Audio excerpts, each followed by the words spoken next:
بسم اللہ الرحمن الرحیم۔ شب برات کے نوافل، رکعت، نیت اور پڑھنے کا طریقہ۔ شعبان کی 15ویں شب شب برات کہلاتی ہے، یعنی وہ رات جس میں مخلوق کو گناہوں سے بری کر دیا جاتا ہے۔ تقریباً 10 صحابہ کرام سے اس رات کے متعلق احادیث منقول ہے۔ حضرت عائشہ رضی اللہ تعالی عنہما فرماتی ہیں کہ شعبان کی 15ویں شب کو میں نے نبی کریم صلی اللہ علیہ وسلم کو اپنے آرام گاہ پر موجود نہ پایا تو تلاش میں نکلی، دیکھا کہ آپ جنت البقیع کے قبرستان میں ہیں۔ پھر مجھ سے فرمایا کہ آج شعبان کی 15ویں رات ہے، اس رات میں اللہ تعالی آسمان دنیا پر نزول فرماتے ہیں اور قبیلہ بنی کلب کے بکریوں کے بالوں کی تعداد سے بھی زیادہ گناہ گاروں کی بخشش فرماتے ہیں۔ حدیث میں ہے اس رات میں اس سال پیدا ہونے والے ہر بچے کا نام لکھ دیا جاتا ہے، اس رات میں اس سال مرنے والے ہر آدمی کا نام لکھ دیا جاتا ہے، اس رات میں تمہارے اعمال اٹھائے جاتے ہیں اور تمہارا رزق اتارا جاتا ہے۔ اسی طرح ایک روایت میں ہے کہ اس رات میں تمام مخلوق کی مغفرت کر دی جاتی ہے سوائے 7 اشخاص کے، وہ یہ ہیں مشرق والدین کا نافرمان، کینہ پرور شرابی، قاتل، شلوار کے ٹخنوں سے نیچے لٹکانے والا اور چغل خور۔ ان 7 افراد کی اس عظیم رات میں بھی مغفرت نہیں ہوتی جب تک کہ یہ اپنے جرائم سے توبہ نہ کر لے۔ حضرت علی رضی اللہ عنہ سے ایک روایت منقول ہے کہ اس رات میں عبادت کیا کرو اور دن میں روزہ رکھا کرو۔ اس رات سورج غروب ہوتے ہی اللہ تعالیٰ اپنے بندوں کی طرف متوجہ ہوتے ہیں اور اعلان ہوتے ہیں، کون ہے جو گناہوں کی بخشش کروائے، کون ہے جو رزق میں وسعت طلب کرے، کون مصیبت زدہ ہے جو مصیبت سے چھٹکارا حاصل کرنا چاہتا ہے۔ ان احادیث کریمہ اور صحابہ کرام اور بزرگان دین کے عمل سے ثابت ہوتا ہے کہ اس رات میں 3 کام کرنے کے ہیں۔ قبرستان جا کر مردوں کے لیے احصال ثواب اور مغفرت کی دعا کی جائے، لیکن یاد رہے کہ نبی کریم صلی اللہ علیہ وسلم سے ساری حیات مبارکہ میں صرف ایک مرتبہ شب برات میں جنت البقیع جانا ثابت ہے۔ اس لیے اگر کوئی شخص زندگی میں ایک مرتبہ بھی اتباع سنت کی نیت سے چلا جائے تو اجر و ثواب کا باعث ہے، لیکن پھول، پتیاں، چادر چڑھاوے اور چراغاں کا اہتمام کرنا اور ہر سال جانے کو لازم سمجھنا، اس کو شب برات کے ارکان میں داخل کرنا یہ ٹھیک نہیں۔ جو چیز نبی کریم صلی اللہ علیہ وسلم سے جس درجے میں ثابت ہے اس کو اسی درجے میں رکھنا چاہیے، اس کا نام اتباع اور دین ہے۔ اس رات میں نوافل، تلاوت، ذکر و اذکار کا اہتمام کرنا۔ اس بارے میں یہ واضح رہے کہ ایک نفل ایک ایسی عبادت ہے جس پہ تنہائی مطلوب ہے، یہ خلوت کی عبادت ہے، اس کے ذریعے انسان اللہ کا قرب حاصل کرتا ہے، لہذا نوافل وغیرہ تنہائی میں اپنے گھر میں ادا کر کے اس موقع کو غنیمت جانے۔ نوافل کی جماعت اور مخصوص طریقہ اپنانا درست نہیں ہے، یہ فضیلت والی راتیں شور و غضب اور میلے اجتماعی منعقد کرنے کی راتیں نہیں ہیں، بلکہ گوشہ تنہائی میں بیٹھ کر اللہ سے تعلقات استوار کرنے کی قیمتی لمحات ہیں، ان کو ضائع ہونے سے بچائیں۔ دن میں روزہ رکھنا بھی مستحب ہے، ایک تو اس بارے میں حضرت علی رضی اللہ عنہ کی روایت ہے اور دوسرا یہ کہ نبی کریم صلی اللہ علیہ وسلم ہر ماہ ایام بیض کے روزوں کا اہتمام فرماتے تھے، لہذا اس نیت سے روزہ رکھا جائے تو موجب اجر و ثواب ہوگا۔ باقی اس رات میں پٹاخے بجانا، آتش بازی کرنا اور حلوے کی رسم کا اہتمام کرنا، یہ سب خرافات اور اسراف میں شامل ہے۔ شیطان ان فضولیات میں انسان کو مشغول کر کے اللہ کی مغفرت اور عبادت سے محروم کر دینا چاہتا ہے، اور یہی شیطان کا اصل مقصد ہے۔ سب سے پہلے نمبر پہ کہ اس رات میں نفل کس وقت پڑھنے چاہے، تو اس حوالے سے سمجھ لیجئے کہ اس رات کی فضیلت میں جو احادیث ہیں ان میں رسول اللہ صلی اللہ علیہ وسلم نے ارشاد فرمایا کہ نصف شعبان کی رات جیسے ہی سورج غروب ہوتا ہے، یعنی 15واں شعبان کا سورج جیسے ہی غروب ہوتا ہے اور 15ویں شعبان کی شب شروع ہوتی ہے تو اللہ تبارک و تعالی غروب آفتاب سے ہی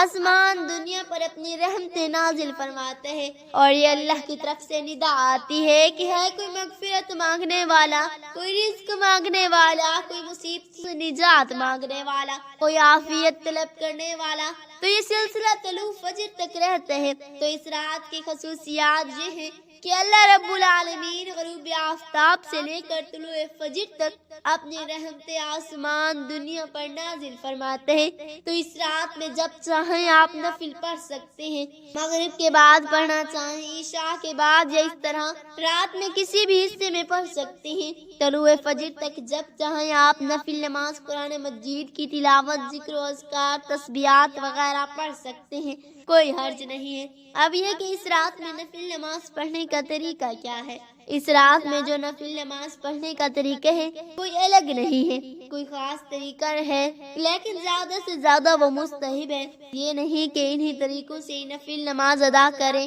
تو نماز پڑھ سکتے ہیں، ورنہ نہیں، ایسا بالکل نہیں ہے۔ جس طرح باقی دنوں میں نفل ادا کیے جاتے ہیں، جس طرح باقی نمازوں میں ظہر کی نماز کے بعد جو 2 رکعت پڑھے جاتے ہیں نفل، اس طرح مغرب میں، عشاء میں یہ جو نفل نماز ہم باقی دنوں میں پڑھتے ہیں، اسی طریقے سے ہم نفل نماز شب برات کی رات ادا کر سکتے ہیں۔ مقصد صرف اس رات میں قیام کرنا ہے، کیونکہ حدیث میں ہے، حضرت علی المرتضیٰ رضی اللہ تعالی عنہ بیان فرماتے ہیں کہ رسول اکرم صلی اللہ علیہ وسلم نے ارشاد فرمایا کہ نصف شعبان کی رات قیام کرو اور اس دن کا روزہ رکھو۔ مقصد یہاں پر صرف اللہ کی بارگاہ میں قیام کرنا ہے۔ اب چاہے نفل نماز ادا کریں، جس طریقے سے ادا کریں، آپ 2 رکعت کر کے پڑھ سکتے ہیں، 4 رکعت کر کے پڑھ سکتے ہیں۔ اب اس کے بعد یہ کہ ان میں پڑھا جائے جس طرح باقی نفل نمازوں میں ہم جو قرات کرتے ہیں یا تلاوت کرتے ہیں، یہ جو طریقے ہیں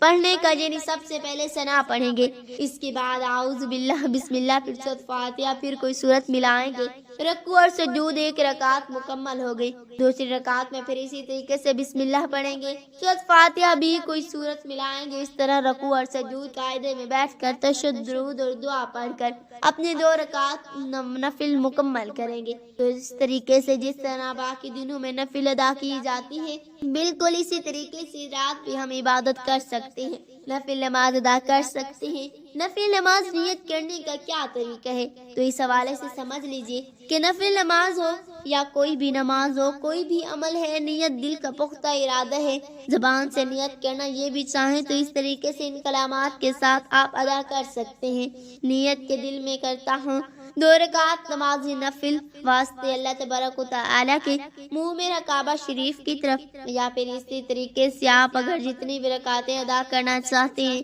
یعنی 10 رکعت ہوں یا 20 رکعت نفل ادا کرنا چاہتے ہیں، جتنی رکعت بھی ادا کرنا چاہتے ہیں تو ان کو اکٹھی بھی نیت باندھ سکتے ہیں، یعنی اس طرح اگر میں رکعت پڑھ رہے ہیں تو اس طرح نیت کر سکتے ہیں، میں نیت کرتا ہوں رکعت نماز نفل واسطے اللہ تبارک و تعالی کے منہ میرا کعبہ شریف کی طرف، یہ نیت ہے، دل کا پختہ ارادہ ہے، یہی نیت دل میں کرنا چاہیں کر سکتے ہیں۔ اگر زبان سے ادا کرنا چاہیں تو اس طریقے سے نیت کر سکتے ہیں، اور باقی پڑھنے کا طریقہ میں نے عرض کیا، لیکن اس رات میں صلاۃ التسبیح کا اہتمام ضرور کیجیے، کیونکہ اس کی بہت زیادہ فضیلت آئی ہے۔ اور صلاۃ التسبیح پڑھنے کا طریقہ کیا ہے؟ صلاۃ التسبیح 4 رکعت نماز ہوتی ہے، یہ نماز رسول اللہ صلی اللہ علیہ وآلہ وسلم نے اپنے چچا حضرت عباس رضی اللہ عنہ کو بطور تحفہ عطیہ کی سکھائی تھی۔ اس کی فضیلت یہ ارشاد فرمائی ہے کہ اس کے پڑھنے سے سارے گناہ چھوٹے بڑے معاف ہو جاتے ہیں۔ طریقہ یہ ہے کہ 4 رکعت صلاۃ التسبیح کی نیت باندھ کر ہی رکعت میں کھڑے ہو کر ثنا، تعاوذ، تسمیہ، سورۃ فاتحہ اور کوئی سورت پڑھنے کے بعد رکوع میں جانے سے پہلے 15 مرتبہ یہ تسبیح پڑھیں،